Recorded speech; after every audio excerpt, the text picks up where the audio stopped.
So one of my favorite parts of the summer is visiting all these libraries and making mini comics with all these artists of all different ages. And the craziest things happen.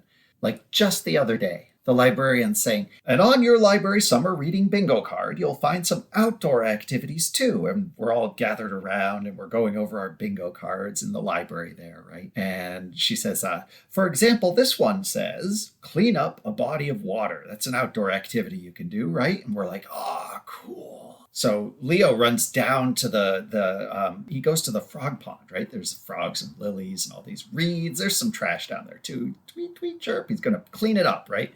And soon he comes back to the library. He's like, hey, Ms. Reed, I cleaned up the frog pond out back. And she's like, oh, that's great, Leo.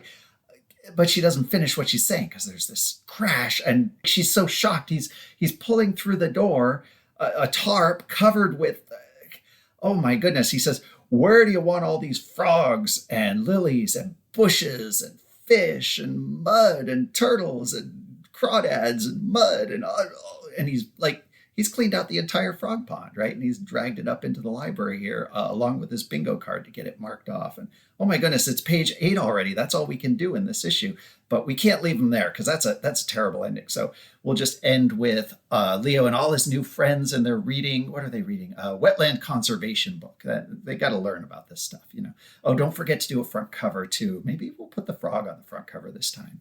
Yeah, cool. That works. And there is our 8-page little summertime adventure, Summer Dreams number 6. Hey, thanks, library hosts.